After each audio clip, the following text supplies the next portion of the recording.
Welcome back to Tarik Talk. Let's get into today's episode. 154 Contemporary African Art Fair returns to New York City from May 13th through May 17th, 2026. Once again, bringing together galleries, artists, collectors, curators, and institutions from across Africa and the global diaspora for one of the most important art fairs dedicated to contemporary African art in the world. Now, for people unfamiliar with the name, the title 154 actually carries a deeper meaning. The 1 represents one continent. The 54 represents the 54 countries that make up Africa. And from the very beginning, the fair was created to challenge the way African contemporary art has historically been represented within the global art market. Founded by Touria El Glaoui in London back in 2013, 154 quickly became far more than simply an art fair. It became a platform for visibility, dialogue, education, and cultural exchange centered around artists from Africa and the African diaspora. And over the past decade, the fair has played a major role in helping reshape global conversations around contemporary African art.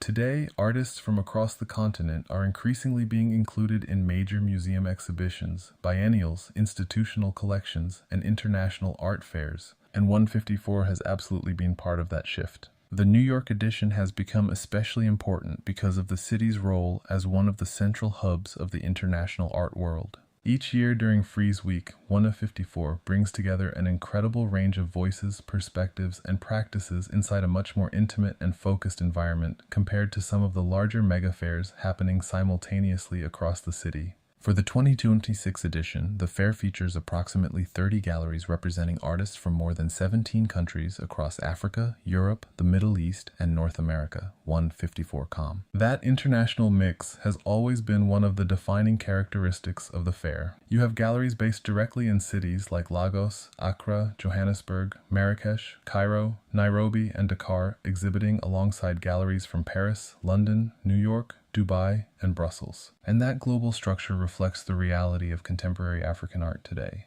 The artists themselves are often working across multiple geographies. Many move between continents. Some are based within Africa, while others are part of a broader diaspora network stretching across Europe and the United States. The fair embraces that complexity rather than trying to define African contemporary art as a single style or identity, and honestly, that's one of the most important things about 154. The fair consistently pushes against oversimplified narratives. There is no single African contemporary art aesthetic. Instead, visitors encounter an enormous diversity of practices, materials, histories, and perspectives. Painting, sculpture, photography, textile-based works, performance, installation, moving image, conceptual practices, and mixed media projects all coexist throughout the fair. And many of the artists represented are engaging with themes that resonate globally while remaining deeply connected to specific local histories and experiences. Another major highlight this year is the continued expansion of the fair's special projects and talks program. 154 has become known not only for its gallery presentations, but also for its conversations, panels, educational initiatives, and collaborations with museums and nonprofits throughout New York City.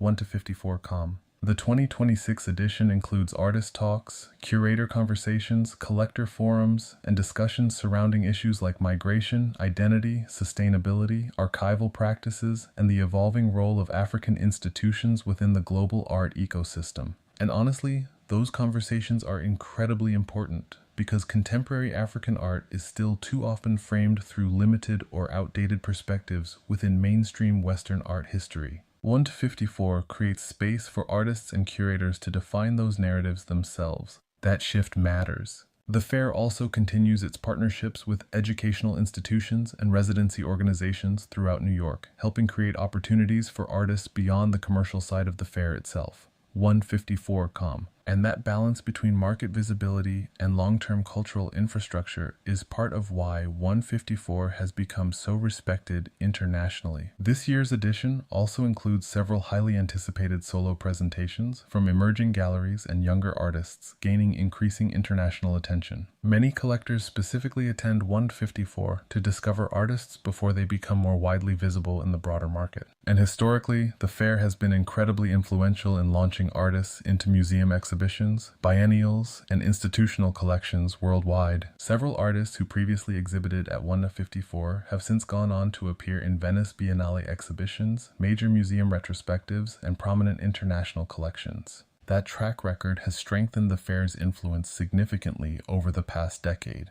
Another exciting aspect of 154 New York 2026 is the fair's emphasis on interdisciplinary collaborations. Fashion, design, architecture, music, and film increasingly intersect throughout the programming. And that crossover feels very natural because many contemporary African artists already work fluidly across disciplines. Several special activations this year reportedly include collaborations between artists and designers, along with pop-up installations and site-specific projects happening throughout Manhattan during the week. culturedmag.com. And during Frieze Week, New York itself becomes part of the experience. Collectors move between fairs all day. Gallery openings happen non-stop across Chelsea and the Lower East Side. Museums launch major exhibitions, artists host dinners and performances. Fashion brands organize activations. Curators move from studio visits to after-parties late into the night. And within that larger ecosystem, 154 occupies a unique position. The fair feels more intimate, more focused, more conversation-driven. Visitors often spend significant time engaging directly with galleries and learning about the artist's practices in depth. That atmosphere creates a very different experience compared to some of the larger commercial fairs where people move quickly through hundreds of booths. At 154, there's space for dialogue. And because of that, the fair often feels deeply personal. Another important element of this year's edition is the growing presence of galleries from North and West Africa. Over the past several years, cities like Lagos, Accra, Marrakech, and Cairo have emerged as increasingly influential centers for contemporary art production and collecting.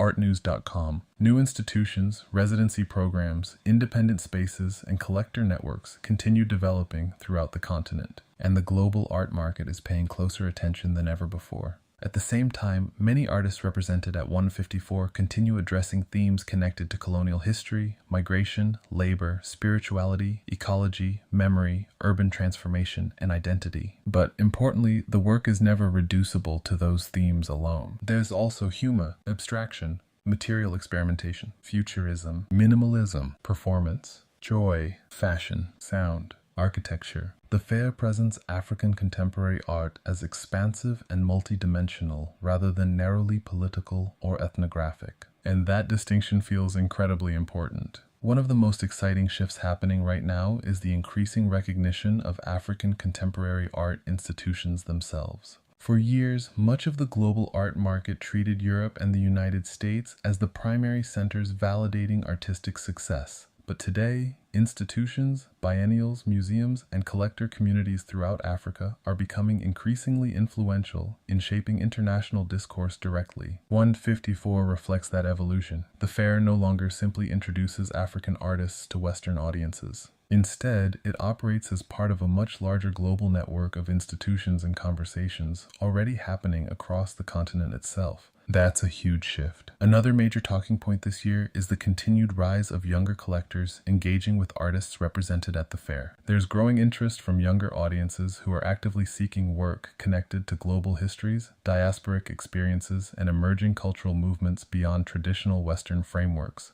FinancialTimes.com. And fairs like 154 are increasingly becoming spaces where those collectors, curators, and artists connect directly. There's also a visible effort within the fair to maintain accessibility and educational engagement. Panels, walkthroughs, and programming are designed not only for experienced collectors, but also for students, younger audiences, and first-time visitors interested in learning more about contemporary African art. That openness is part of the fair's identity. And honestly, that accessibility helps create a much more welcoming atmosphere. The fair feels intellectually ambitious while still remaining approachable. And as the art world continues becoming more international, fairs like 1-54 play an increasingly important role in expanding whose stories, histories, and artistic languages are centered within global contemporary art conversations. The impact of the fair extends far beyond sales. It influences museum programming, curatorial research, academic discourse, collector awareness, institutional acquisitions, and long-term visibility for artists and galleries across the continent and diaspora. 154 Contemporary African Art Fair 2026 runs from May 13th through May 17th in New York City during one of the busiest and most internationally connected weeks in the contemporary art world.